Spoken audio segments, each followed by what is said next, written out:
welcome back to the Adam Sandler podcast. And look at that, we're on time for once. We're on time, everything seems to work. Please tell me if it doesn't. Well, I can just check. No, it's working.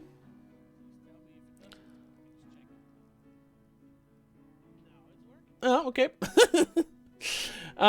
Yeah, so welcome back to the Adam Sandler podcast. It's of course the show where we take a unnecessary deep dive into the career of Adam Sandler. And in this episode, we are talking about his first and only Disney movie. Is that right? I think some of the animated or maybe Disney. I think. I think those are Sony or Paramount. I'm not sure. Anywho, this is a Disney movie. But of course, I should introduce my friend and trusty co-host Christopher. Hello, everyone. Hello, and yeah, it's the movie we're talking about is Bedtime Stories. A movie I'd never watched. I had barely seen the trailer. But I was kind of excited to see, because it looked like a movie that could at least be fun with all the fantasy elements. But yeah, it wasn't. Spoilers. But let's before we even start talking about it, let's check out the trailer. Just so everyone can follow along, if you will. And we'll start it in 3, 2, 1. Play. What? The video is no longer available. I just looked at it. What the hell? All right, I'll find a new one. Hold on. What? I literally can you watch it? Yeah, it works for me. Why can't I? Okay. Oh, Adam it's Sandler's because, on to you. Wait, could it be because it says it's inactivated because of other websites? Is it because I'm doing it through OBS or through? But you're watching it in the Discord chat. No. Oh, okay. That's why. Okay. Well, hold on. I have another one.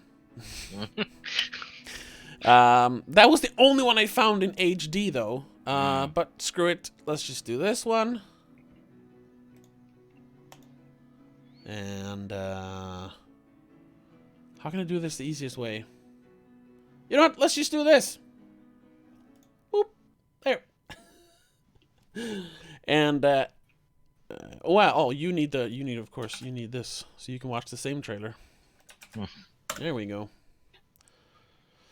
And let's watch the trailer in 3, 2, 1. Play.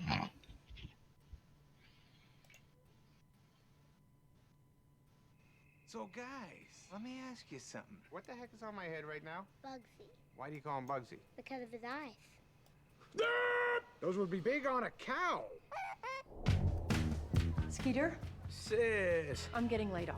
I got a couple interviews set up in Arizona. I need you to watch the kids. I'll do it. But you gotta say, Skeeter is the coolest, I am a nerd. Skeeter's the coolest, I'm a nerd. Yeah, you are. All right. Guys. Tell us a bedtime story. Okay, here we go. Once upon a time, the greatest of all the heroes was Skeeterkus. Can you dig it? And then It started raining gumballs. it started raining gumballs. That's weird.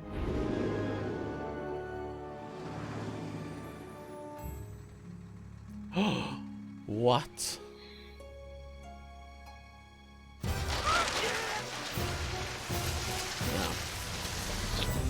Yeah, and that's the premise basically. He tells bedtime stories and they come to life. Let's see here. There we are. Hello. Yeah, I thought this, like, for a kids movie, I thought this could be like a fun premise. I wasn't expecting a masterpiece. But I thought, hey, it could be some fun, kind of Jumanji-esque plot where like the dreams invade real life and he has to deal with it. But that doesn't happen. Nope. Almost at all. Instead, there's these like you saw there. Oh, the gumballs from the dream. Yeah, they started raining, but it was more like, it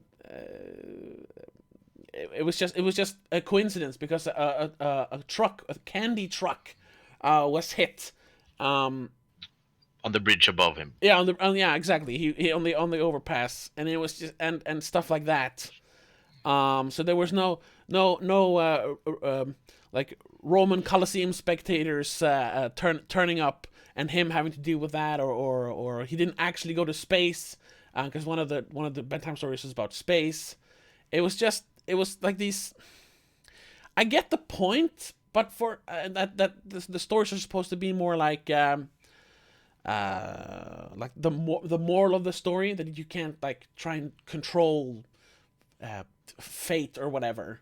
You just kind of have to let it happen, or try to take control of real life instead of trying to change it or something. I don't know. I didn't really think too much about that, but I thought there would be more of the dream stuff in the real world. Where were the elephants? Where were the cowboys?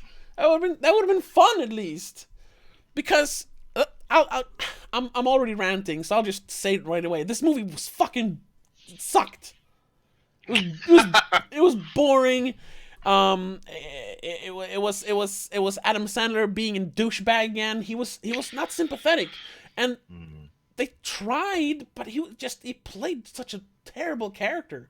Not the worst, but it was just like, ugh, why? And the plot was so thin. The love story, once again, it's the exact same thing. A woman who doesn't at all like him at first, all of a sudden, just halfway through the movie, kind of likes him for no reason. It's just such a letdown. I don't know why I was looking forward, because yeah, like I said, I thought it would be kind of exciting, but nope, not at all. And by the way, I know we're not going to upload these live anymore to YouTube. They're going to be only archived on YouTube, but we do record them live, and I have people in the chat here saying, God damn it, read the chat and validate me. Yes, Corsa Boy, welcome to the stream, and welcome Benjamin Cho. Thank you for being here. Sorry.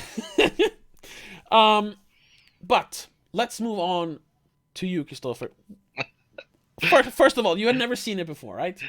No. Have you got everything out of your system for now? Or for now, yeah. It was just for now. Yeah, for now, yeah. I think this is the first time that you've been this like angry at the beginning of an episode. Yeah, and it's not even like this is the worst movie ever. It was just such a letdown because it sounded like a fun premise for a kids movie. So this movie I have never heard of. Okay. I didn't know existed. I knew nothing about it except the name, and the only reason I know the name is because it was on the list of movies we were gonna see. Okay. So yeah, and after a while, because I knew it was on the list, but after a while, I'm gonna say, yeah, I'm gonna go in completely blind. I'm not gonna even look the trailers. Nothing. The only thing I have is Adam Sandler and the name, and also that it's a Disney movie. That's the only three things I knew about the movie. So Right. I didn't have that explosive reaction that you had because, well, I was honestly expecting a regular Adam Sandler movie, and this one actually at least had as you said, an interesting premise. Yeah, they squandered the premise, and it was good. They didn't. Well, the execution wasn't good, but No. it's more than a lot of his other movies. Yeah. Oh, yeah. Definitely. It's definitely more ambitious. Yeah. Most of that ambition is special effects, though, or digital effects, visual effects. But at least the scope was a little bigger, I suppose. Yeah. And there was a few good actors, and as I said before we started streaming, I did laugh a few times because of the delivery of lines, not the lines themselves. Yeah, the movie has the same problem as most Adam Sandler movies. As you said, the love interest, that doesn't make sense.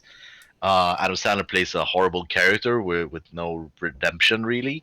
Yeah, so weird. Uh, yeah, and the extremely lazy and unnecessary over explained expositions all the time about everything. Yeah, I get. Uh, Well, no, I'm not gonna interrupt.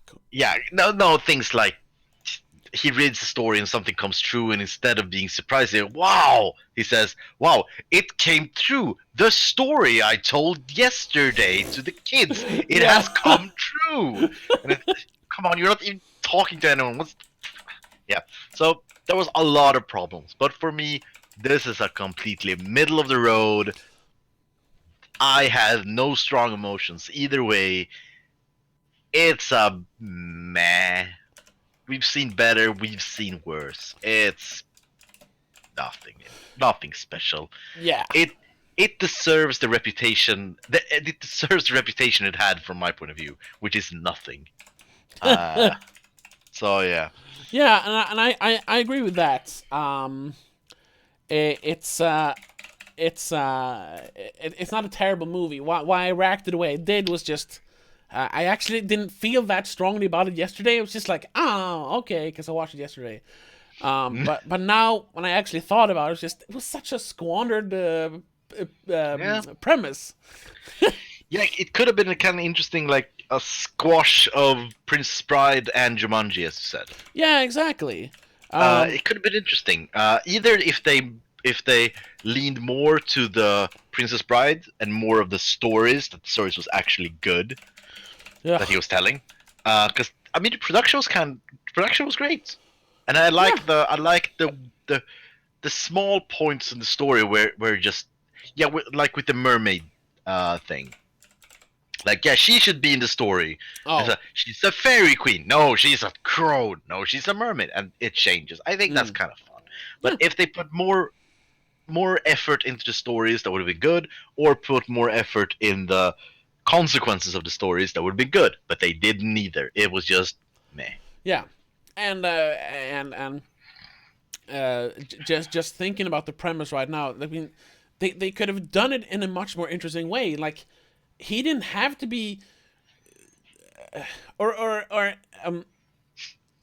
the way I saw it, I had this whole movie in my head already just from watching the trailer, that he was this kind of. So I guess it's unfair to say, oh, it wasn't the movie I thought it was going to be in my head, but the movie I thought it was much better. It would be like that he because the premise is they don't mention it, but he works in a hotel. Which his father started, but he had to sign it away to a larger corporation that owns a bunch of hotels because he was running it into the ground. But Adam Sandler's father got the promise that if Adam Sandler kept working for the company, one day he might be the manager of the hotel. Yeah. Well, skip to 25 years later, it hasn't happened yet. He's working as a caretaker, basically, at the hotel. And I think that's one of the big issues with movies, and well, I don't sell movies, but especially in this movie, that he's a horrible character, but we're throughout the movies we are told that he's a good person, that he has put in his time, he's done the work, he's been a good employee for 25 years, he's done everything right, and because they say that, they don't feel like they need to show it. Yeah. And we're just supposed to take their words for it. Like, yeah, he's a good one because they said that. And then he can be horrible because he is a good one, really. Yeah, but instead he's just mean to everyone. He's even mean to people he like. Yeah. And the Adam Sandlerist outbursts did not fit at all to the tone of this movie. No. He just randomly screams at things. Yeah, it was really weird. Fortunately, the mean-spirited violence is not in this movie. Yeah, because this is the first PG movie he made. Oh, okay. All that other has makes been sense. PG-13 or higher. Yeah. Um, but I mean, just thinking about like how you could make this a more fun movie. Imagine if he was a bit more like a bit more like I don't know if we're mentioning it too much. If he was more like his character in Punch Drunk Love, not the violent outburst part, but the more like the introverted part of that character. All right, yeah. More like that. And he was liked by everyone around him, even people that don't actually have to like him, like the receptionist, played by Lucy Lawless. I did not recognize her at all. Oh, okay, yeah. I Yeah. saw it immediately. I Oh, just- what she's doing here? I saw her in the credits. And I was just who? Oh, okay. I didn't. Anyway, and yeah, he kept working at the hotel, but he never got the job. And when it happens in the movie, when he's supposed to get the job, he doesn't.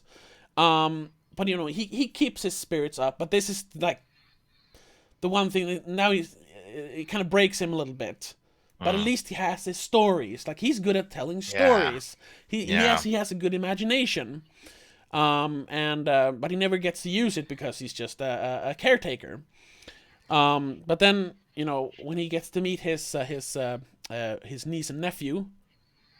That's right. Yeah, that's right. Yeah. Yeah, that's right. Which I don't know why they make a point of that. He haven't met them in 4 years because the mom is weird and the whole because- divorce thing. No. He hasn't met them because met them in 4 years because he punched their father for being like an asshole, and then if I live at a house, I don't want someone who punches me want to come over. Oh, okay, that's true. That makes sense. So he wasn't allowed there until the father left because the father was the one who said, "Yeah, that fucking crazy guy won't come in my house." That's true. Okay. Which is fair. That's fair. I forgot that part. Oh yeah, that I guess that they mention mean-spirited violence. Yeah. But let's say he's actually he visits them from time to time, but not that often maybe. But every time he does, they want to hear a bedtime story. Yeah. And because he's great at telling stories, he has such vivid imagination. But this time something special happens because he's in a low point in his life. The hero's journey and whatnot. Yeah. And he seems to be able to control reality with his dreams. And like it happens in the movie, he then gets a shot at running the hotel because of what he says in a dream. Yeah. And like in the movie, he's told that if you can come up with a better concept for the new hotel than what we had planned because of things that happened in the movie, you get to run that hotel. And now he has his chance, even though he is introverted and doesn't like to talk to people, he has this chance to use his imagination to come up with a good theme for the hotel. And he can use his dreams to do that. Or the stories to do that. That would have been fun, but it goes out of hand because he gets kind of like power hungry because of what he can do. And, elephants start showing up in Los Angeles gridlock traffic or stuff like that. And he has to handle that. Yeah. And then he realizes, with great power comes great responsibility. And that's how he figures out what the theme is in the end. Kind of like he did in the movie. Yeah. But instead it's just him doing nothing. He's an asshole. Well, not an asshole. He's Adam Sandler's been worse in other movies. Oh, yeah. He's not that sympathetic of a guy. No. And he doesn't really want to hang out with his niece and nephew. He doesn't really care about anyone. He barely cares about running the hotel. Yeah. He doesn't really care about anything. And then he gets like stuck with the niece and nephew, starts telling stories, realize things are getting true, but not in a sort of a magical way, but more in a coincidence way. Yeah. Like you said, like the gumball machine, or gumballs. And his first reaction is, how do I use this? I need to figure out how this works so I can use it to get everything I want. And I think the first thing he tries to get is a Ferrari. Yeah.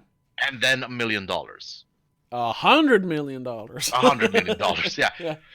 Not running the hotel, not fulfilling the dream that his father had for him. Yeah. Not making like his family life better, or his sister who's laid off and getting divorced and needs to sell the house. No, he wants $100 million in a Ferrari Yeah. for himself. It's Well, that I guess that's kind of him testing what his powers are.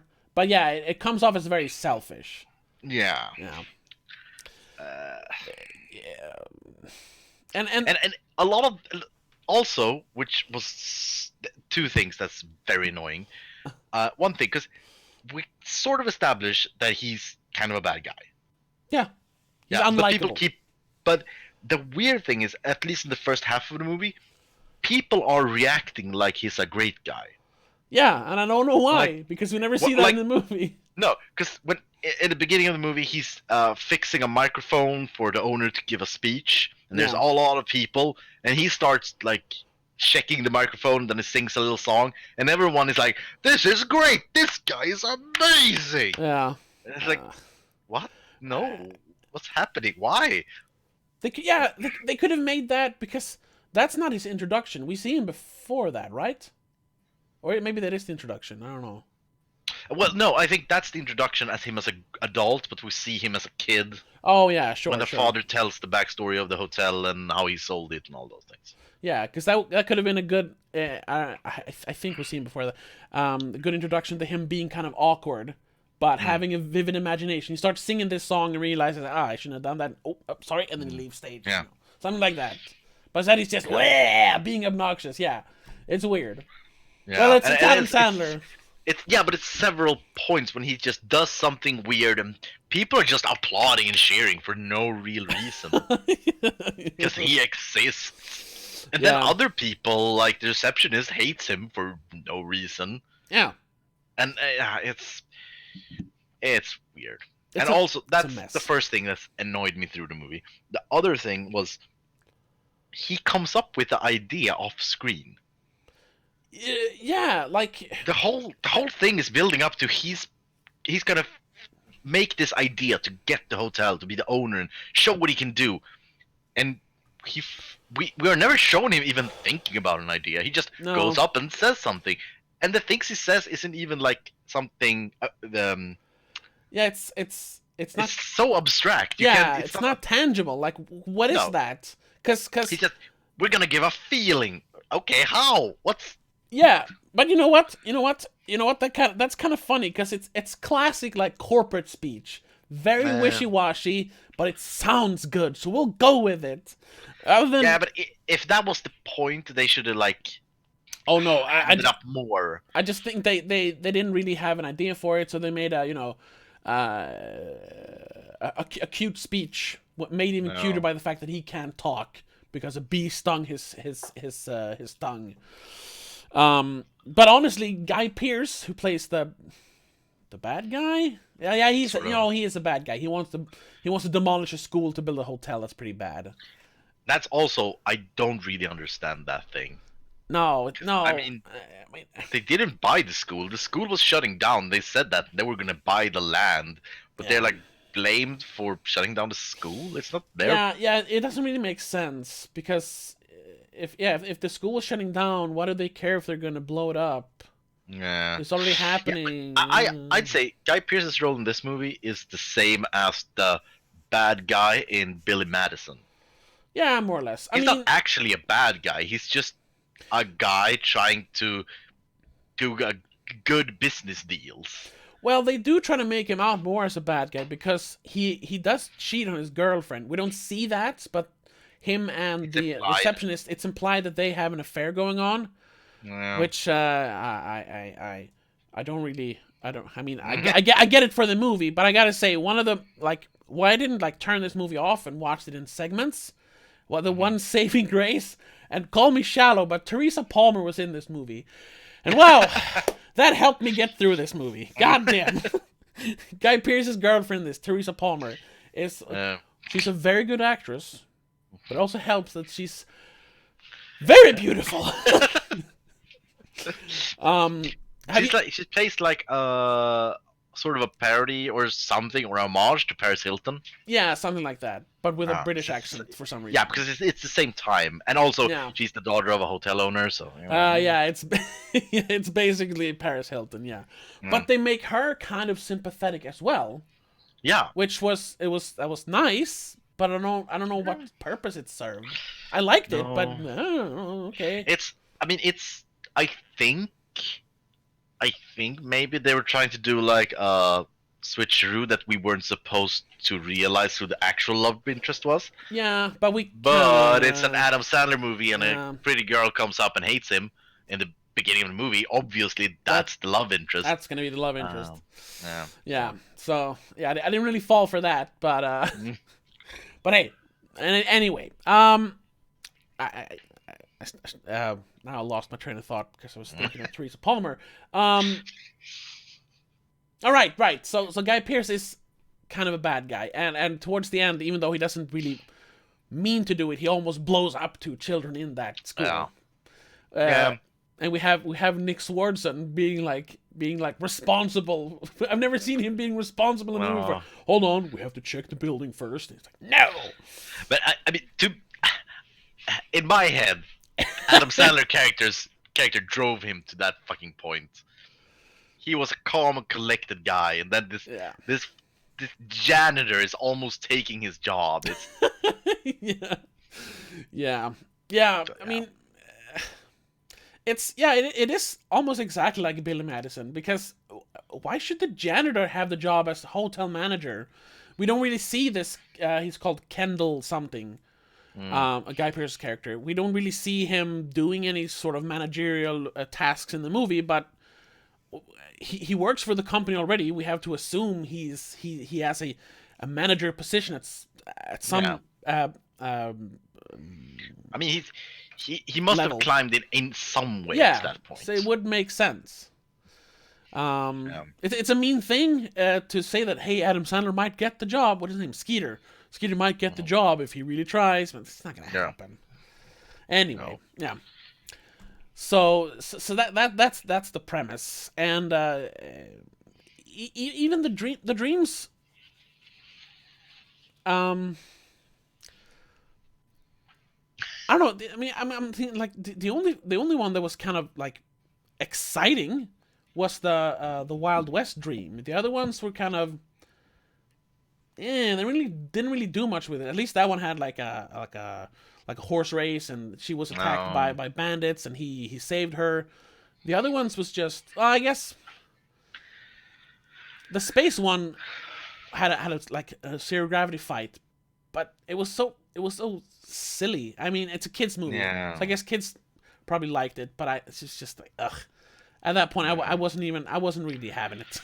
Yeah, I think that one of the biggest problems with the movie overall, not if we're not nitpicking things or just picking up details, it's one of those kids movies, which Disney has made a lot of these movies, and a lot of these movies exist overall, where they try to pander to both kids and adults, but they miss the point completely on both ways. So it becomes like in a halfway where it's really adult themes, but no kid want to see that. Well, like, he's gonna be the manager of a hotel, and there's like a lot of corporate speech and things like that. So that's bad for the kids. But then it's super silly, and I mean, they made jokes and things for very small kids, which isn't funny at all to grown-ups.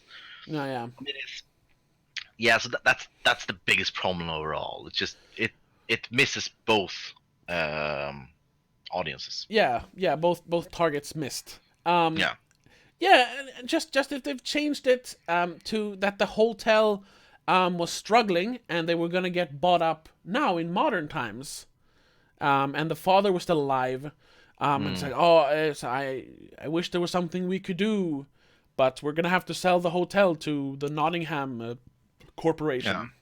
And he had to use his imagination to save the hotel instead of use his imagination to run the hotel or get the chance to run it. Like something like that. That it's easier for children to like get into. Like, he's gonna save the hotel and everyone working in it, instead of, oh, he's gonna become the manager of it and make more money than he does now. What? No. Yeah, It was a kids movie that didn't. I don't think it really appealed to kids, other than those dream sequences. But there's 4 of them, and they're not really that long. No. And they don't spill over into the rest of the movie. So the rest of the movie is more for like the grown-ups, and it's not very interesting. Because in the beginning there's this: is it just coincidence, or is it magic, or is it something in between? But at the end, it's like actual magic. When he meets some people and they do the hokey pokey for no reason. Yeah, that was weird. Because in the bedtime story, he meets some girls and they are so confused that they do the hokey pokey. Yeah. This is the kids saying this, obviously. Yeah. And then that actually happens in the real life, where he meets some girls and they do the hokey pokey and they stare at each other in horror and actually say, "What are we doing? Why are we doing this? What's happening?" Yeah. Yeah. At that point, it's fucking magic. Yeah, and that doesn't fit with the rest of the movie, because at one point they say Abe Lincoln is gonna appear when they're in the cave, and he appears in the shape of a coin falling through the cracks of the penny. pier they're on. And that makes sense. It's Yeah. Or the same thing, it didn't rain gumballs. It was a truck, which the truck bed had broken. It was just falling down on him. So if they're gonna go all the way with actually magic, do, well, as you said, elephants and all those things, or go all the way with it's just coincidence that could be explained away. Yeah. But no, they just do both. Which is so weird. Because they basically do that. They kind of, it's the real world equivalent, like him being set on fire is him being fired. But then there is that weird hokey pokey scene. And also when he says, "Yeah, it's gonna rain now." Oh yeah, and he then knew it was starts gonna rain. raining. Yeah, it's like, at the exact moment, and what? things. No, it didn't make sense. No. So there was a lot of problems with the movie, but on the other side, there was some good jokes. There were some good actors doing their best that they could. Oh sure, yeah. Not Adam Sandler. No. He felt. It was really phoned in. He did not want to do this. Nope. It felt like. But yeah, so it's the middle of the road. It could have been good. It wasn't that good. Could have been worse. It wasn't that bad. It's. But yeah, very middle of the road. But you mentioned before the stream, because I mentioned I actually laughed once. You mentioned you laughed a couple of times. When did you laugh? Oh, it's hard to remember specific times, because I laughed quite a few times. Well, was it like a ha ha, or was it more like a snicker, like ha ha? It was like okay. Was it one of? It was a few. So, like, for example, I like the delivery of when he was telling the story, where he's like, yeah, and then he was kicked out and lived in a shoe. I thought that was a kind of a funny, because why is living in a shoe? That's weird. I mean, it's absurdities and deliveries mostly. It wasn't really the script. The script was kind of bland, but we should mention it's written by Tim Herlihy, longtime collaborator. Yep. And it's just quickly, because I laughed out loud once, and then it was like it was called back to the same joke, and I kind of once more. But the first time I really laughed. But I just gotta mention, like, consistently, Tim Herlihy has written movies that has gotten terrible reviews. Why does he keep getting jobs? I guess that is because the movies usually bring in money, but like, let's get someone else writing these movies. It brings in money, and he's obviously a friend of Adam Sandler. Yeah, I know. It's just like, I mean, it's all of Adam Sandler's biggest movies that people to this day swear by are good, which we have experienced, and we can swear by they are not. They are not. He has written Yeah. Billy Madison, Happy Gilmore, Wedding Singer, Waterboy, Big Daddy, Little Nicky, Mr. Deeds. Yeah. He did these movies, and they raked a lot of money, and people love them. Yeah, but To this day. And that's so weird because other than Wedding Singer and sort of Happy Gilmore, they don't even have a good like. Waterboy, you liked Waterboy. Okay, I kind of like Waterboy. That's true. You but gave then- it good scoring. Yeah, I did. But what is it called in English? They don't have the röda tråden. What is it called? The story thread. It's just it's just a bunch of scenes happening, and then we're supposed to be sympathetic to him in the end. And this was the same way. It was just we were just waiting for the next dream to happen, and it was no proper progression through the movie. We weren't moving towards an ending other than I got to come up with a theme, and I won't. But he never works on it. And then the night before, we'll make it up in the dream. And they don't even do that. No. Oh, it's so stupid. It's fucking. It's not that hard to write a script with proper scene or story progression. I can do it, and I'm not even trained.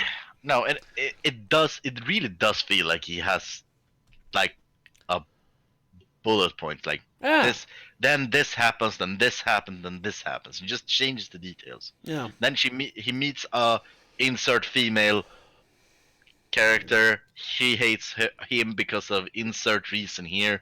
It's and he hates her in this one. That was kind of a new thing. Yeah. Yeah, but then he doesn't for some reason. Oh no! You know why he doesn't hate her at a certain point? Because it turns out that she's the fair maiden from one of the dreams, and then all of a sudden he's interested in her. Yeah, because in not dreams, in the story, he says he makes it so he meets the fairest lady in the land. Yeah, which and then he meets her, which he has hated until now. Well, hated, warmed up to a little. Yeah, a little bit. But... Yeah, a little bit. They're joking around, and then he meets her. So, oh, you're the first lady. So I love you now. Let's go on a date. Yeah. That's the reaction. That was so weird. Anyway, but I actually managed to find the one clip from the movie that I laughed out loud at, and hopefully you can actually watch it this time. But it's Russell Brand who plays the comedic sidekick, sort of, in the movie. He plays a witless employee. I don't really know what he does at the hotel, but he wears hotel staff clothing. Isn't he like a bellboy? I think. Yeah, I guess, but he serves drinks in the end. And No. He's room service. He runs up with room service. Right. He's in the kitchen and he runs room service. Right. Yeah. That makes sense. Yeah. But yeah. He also says at the end that you delivered me a sandwich once. Exactly. No. Yeah, and he mentions early in the movie that he has something called sleep panic disorder, which I guess is sort of the same as night terrors. I don't know why they just didn't make it night terrors, but yeah. Anyway, so we actually get to see him having a sleep panic at one point, and let's watch that in 3, 2, 1, play. I'm innocent! What was that? That was the sleep panic disorder, I believe. That's it. Yep. It's a little more fun when it's coming from nowhere. Yeah. They're like in the middle of a discussion at that point. Yeah, the scene has been going on for like I don't know, 5 minutes, and then we don't even see him in the room, and then from nowhere he just sits up and screams. And you mentioned this before. It's the same effect as in the one time I laughed in what's it called, Going Overboard.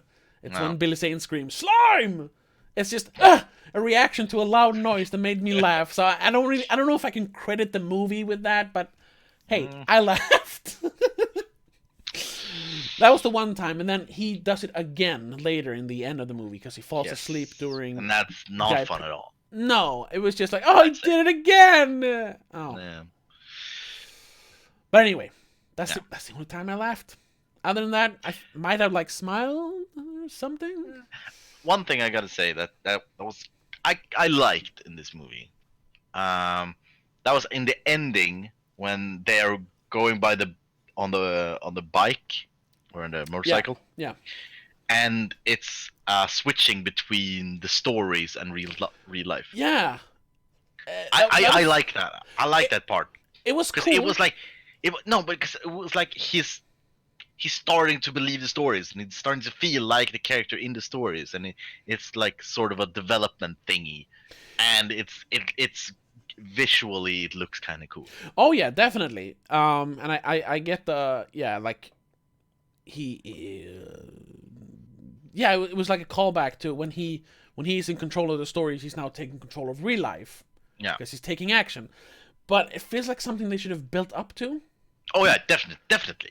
I mean, just that scene in a vacuum is kind of cool. Yeah, that was cool. It was. But it does deserve more. Yeah, it was. It It's deserves one a of better those, movie. It's one of those like, oh, he's gonna do it moments. Yeah. But it's not deserved in the movie. Yeah. Unfortunately. But yeah, that was a good one. I was a little like, what is happening? Like, is he in the dream now, or in the story? No, okay. What? And then it's the mermaid on the back, and but yeah, that was a nice one. Yeah. But yeah, wasted potential. That's what I'm going to say about this movie. Yeah. Yeah, that's the Completely biggest thing you can say about it. Yeah. One positive thing we can say though, I don't think there was any because it's a Disney movie, so I guess they didn't have to. But there was no hidden ads in this. There was no product placement. No. I was Not thinking. that I noticed. Yeah, I was thinking like, oh, it's about a hotel chain, so maybe they can like squeeze in some sort of promotion for a hotel, because I know he does that in other movies. But that didn't happen, and I guess that's because it's Disney. I don't think they do that at all. If anything, they promote themselves. That's about it. Which they do. Buzz Lightyear appears for some reason in one of the All right. in one of the bedtime stories. And Yeah, so the he product looks like one of placement those was Disney. Yeah, he looks like one of those costumed characters in like Disneyland. It didn't look like a living Buzz Lightyear. It was super weird. But then, talking about Adam Sandler, and we're going to talk, I guess, more about it when we look at the spreadsheet, because there were not a lot, but a few of his regulars were here. Yeah. But this time, it really felt like he just had them show up literally for a second so that he could write them a residual check. Yeah, this was 100%. It was in his contract to do this. Yeah. There was some legal document somewhere where he writes, "These people needs a paycheck." Yeah. Because I mean, it was. I actually like yelled out the first time it happened, because it was just in and out. It was just at 3 seconds. Which is appears. I was like, "What is he doing there?" Which one are you referring to? What's it called? The guy who talks like that. Oh, Jonathan Lauren. Yeah. Yeah. He's literally just there to shake his hand, and then whoop, he's gone. I don't even remember in what context he was there. It's when everyone congratulating him about him winning with his terrible concept for the theme of the hotel. Oh, right. And he's just a random guy that shakes his hand. And yeah, good work, and then it leaves. It was funny when you say because he can't talk in the end, and it's just, and then and I don't know. We talked about this before, right? That people like get residual checks, even if you made like a bit part for 10 years ago. You still get like $15 every month on a little check. Yeah. So Jonathan Lauren, this is 12 years ago. He is still getting little checks every month for this movie. For a movie he was in for 1 second. I don't think he gets a lot of money for this one. Oh no, but Does anybody see this movie? It doesn't exist anywhere. I had to rent it on YouTube to see it. Well, you did rent it. I'm pretty sure it's on like the Disney Channel all the time. And now I'm pretty sure it's on Disney Plus. I mean, I can't check because we don't have it here in Sweden for some reason. But, hey, I don't know. Not that I care, but yeah, no, yeah, maybe. But I mean, I've never heard of this movie until we started this. That's true. But still, I mean, they probably wrote it in the in the contract. His residual is this and this and this, and he appeared. He was literally on set for 10 minutes. And now he gets like a few $100 every year. That is one of the most shameless, like, let's put my friend in the movie. It doesn't make sense at all. I don't know. It's this, or at least they didn't get a free vacation this time. Nah, that's true. Well, it does take place at a hotel, so who knows? Maybe they got a night at the hotel. Yeah, I mean, you're Ah, kind of no! right. They got a room at the hotel for 2 nights. Yeah. And Jonathan Lawrence's like, no, I don't want to do it, man. I'm doing something else this weekend. Come on, it's literally 10 minutes. You get a residuals check for the rest of your life, and I'll give you a weekend at the hotel. I'll do it. I think that's what happened. I don't think Adam Sandler had to push him into it. No, I don't think so. But in my mind, I want to believe that he's like, nah, I don't really. And he had more self-respect than Adam Sandler did. Yeah, Yeah, I felt it. yeah, me too. I think it was more like, can I have an hotel room too? Yeah, okay, that might be it. What else can I have? What can you offer me? You were in the movie for a second. Yeah, but Could I get a? you know. So we're gonna go into the usuals or regulars. Yes, let's do that. Yeah. Because there were quite a few. Yes, but not that as many as I thought it would be. No. As usual, if we. This is not going to break any records, but there were a few, and there was one who I don't know if you noticed it. Well, there we go. There's a spreadsheet. And now that I don't know if he's going to be in any more movies, I actually made a new spreadsheet for the new movies because I couldn't fit all of them in one. I actually have David Spade and Kevin Nealon on here now. Ah. I'm not sure if they appear in any of the movies. Yeah, I know a couple, but still. But how did you manage to fit them in the spreadsheet? You've been struggling with this for months to fit them in the spreadsheet. Shut up.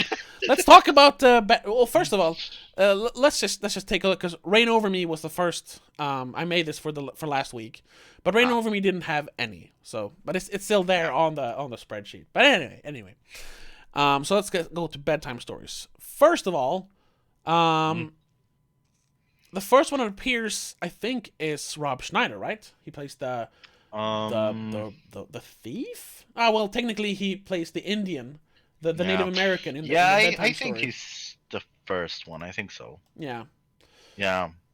Which is also, I mean, not just playing a racist character as usual.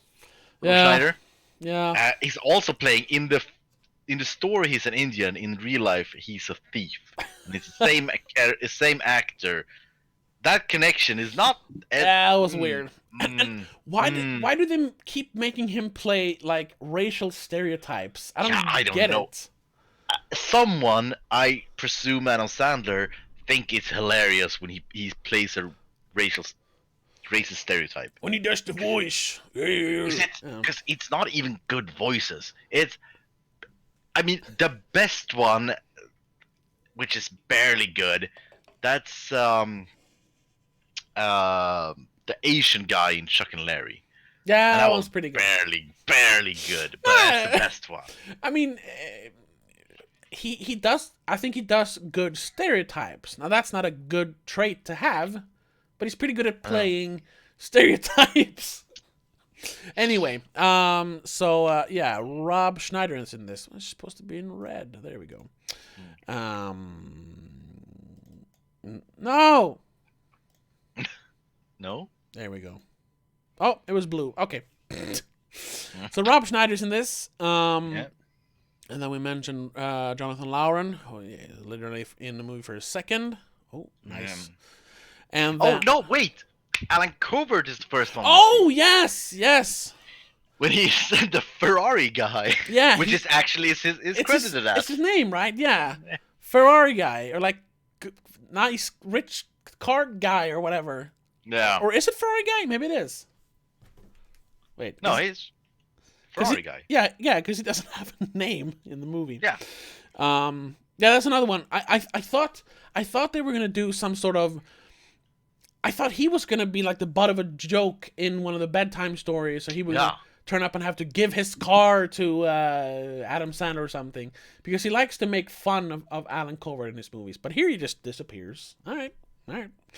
But then it's Rob Schneider, and then technically after that it's Nick Swardson as the construction demolition guy.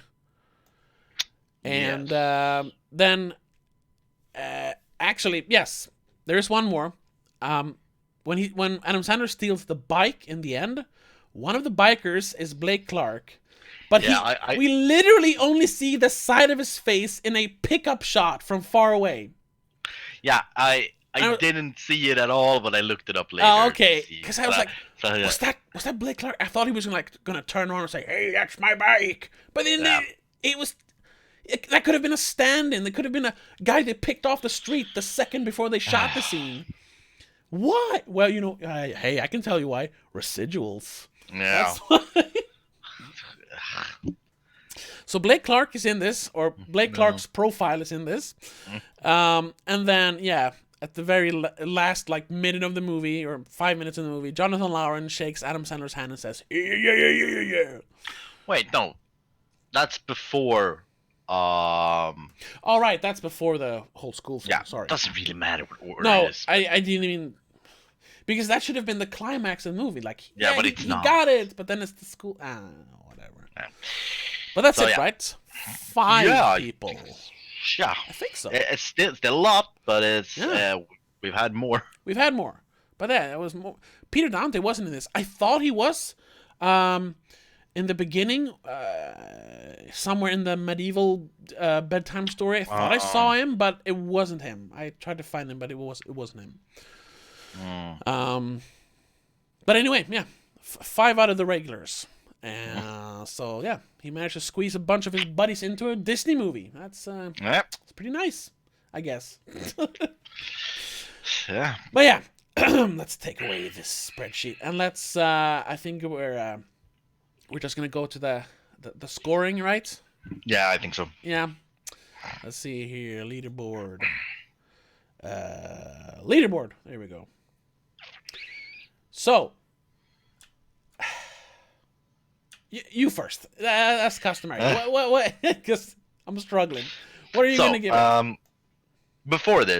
Before we started talking about this, I was dead set on putting this a 50.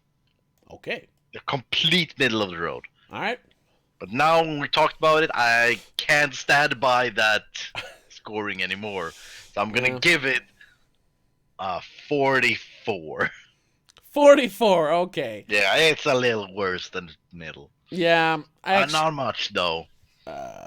44 out of 100. Right. Yeah. And, I'm going to go similar. I know this got a meta score of 38 out of 100. And that's pretty spot on. But I did laugh once. It's a kid's movie. I'll say something similar. I'll say 40. I'll give it because of Blake Clark and Jonathan Lawrence, I'll give it a 39. There we go. Really? Yep. They bring it down? Yeah, that's the worst, the most blatant, misuse or abuse of the residuals system in Hollywood. 39. Mm. There we go. 39 out of 100. There we go. So that's it. So, just going over the list as we usually do at this point. Yeah, because we've said everything we have to say about the movie, right? Yeah. Yeah. We've said enough. So, as we've talked about before, this one serious, one money movie each year. Yeah. Yeah. So last year, 2007, he made I Now Pronounce You Chuck and Larry and Reign Over Me. Right. So there we have it. I think 2008 this year he made 2 movies. 2008 too. Mm-hmm. This one and I Don't Mess with the Sohan. And I'm quite certain that Bedtime Stories was supposed to be the serious one. Yeah. While Sohan was going to be the money making one. Wait. You think Bedtime Stories is going to be the serious one? Yeah, doing something with Disney, Okay. where he plays a character and so forth. I, I don't know okay, what yeah. happened, but Makes sense. that's what I'm thinking. Well, You Don't Mess with Sohan is more of a, on the surface at least, Yeah. Adam Sandler movie. Yeah. Even though this was one, maybe Bedtime Stories he put in his writer and that ruined everything. I don't know. Yeah, because I know he has a producer's role in Bedtime Stories, but it's not a co-production between Disney and Happy Madison, his company. No, no. But don't mess with the Zohan is. Yeah. Yeah. So that's what I think. At Okay. least I'm not sure. But yeah. So he doesn't have an actual serious movie in 2008. He No, has not actually. No. Bedtime Stories and Don't Mess with the Zohan. Ugh. No. Okay. Yeah. So next week is You Don't Mess with Sohan. Oh, okay. This movie I've never seen. No. I heard of, and I was quite done with Adam Sandler at that point. So I said Yeah. no, I'm not going to watch that one. I've never seen it. I think And I've seen one scene from it. and as I said last week, and I'm going to say next week again probably. I really thought this was his try on the Borat. Yeah, phenomenon. you mentioned that. Yeah, I mentioned that as well. I have heard people defend this, like it's Yes. like the fact that he's playing a what are they called, Mossad agent, the Israeli like elite soldiers or elite agents, and they're Jewish. He's Jewish. He's like trying to create. Someone mentioned it, like, and they said this seriously. Like, he wanted to create a superhero or an action hero for like the Jewish audience. I heard someone say that for real. What? Okay. Yeah. I mean, we'll see. You haven't seen it either, right? No, I haven't seen it. So who knows? Maybe it's good. I doubt it, but maybe it's good. Who knows? Maybe it is supposed to be the serious one. Maybe Bedtime Stories was the one supposed to be money making. Yeah. Who knows? I really doubt it, but I will be very pleasantly surprised if it is a somewhat serious movie, and I'll wholeheartedly welcome it because we need more of that. Yeah. Well, we'll see. Yeah, we'll just have to see. So, thank you for everyone hanging out live, and thank you to everyone watching it on YouTube archived. Remember to check it out if you want to see it live. Tuesdays, 8 p.m. Swedish time on Twitch. The link is down there somewhere. So yeah, next week, Don't Mess with the Zohan. Check it out if you wanna be part of the conversation. But you don't have to. But we'll see you next week. Either way, have a good one. Bye bye. Bye, everyone.